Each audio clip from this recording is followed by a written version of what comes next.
Hey everyone, my name is Joseph and I'm a gamer. You may know me as the alias Kagochi, and today I'm going to be showing you how I use LumaFusion to edit my gaming videos.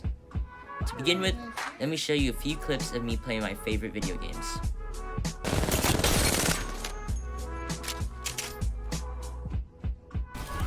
If you can already tell, a lot of the games that I like to play are FPS games, or as other people like to call them, first-person shooter games.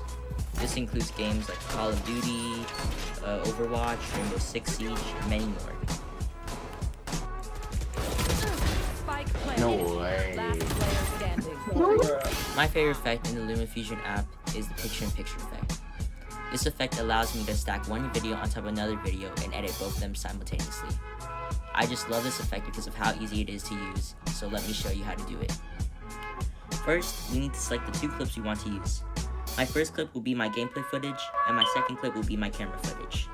Next, I will double tap on the camera video, which allows me to edit the camera on top of the gameplay footage.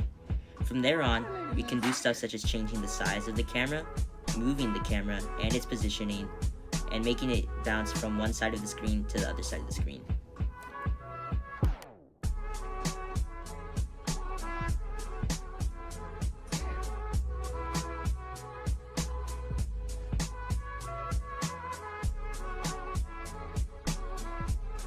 I love LumaFusion because it allows me to share my passion for gaming. It allows me to create quick and easy edits which I can share to my community easily. Check out LumaFusion on the App Store today. See you guys next time.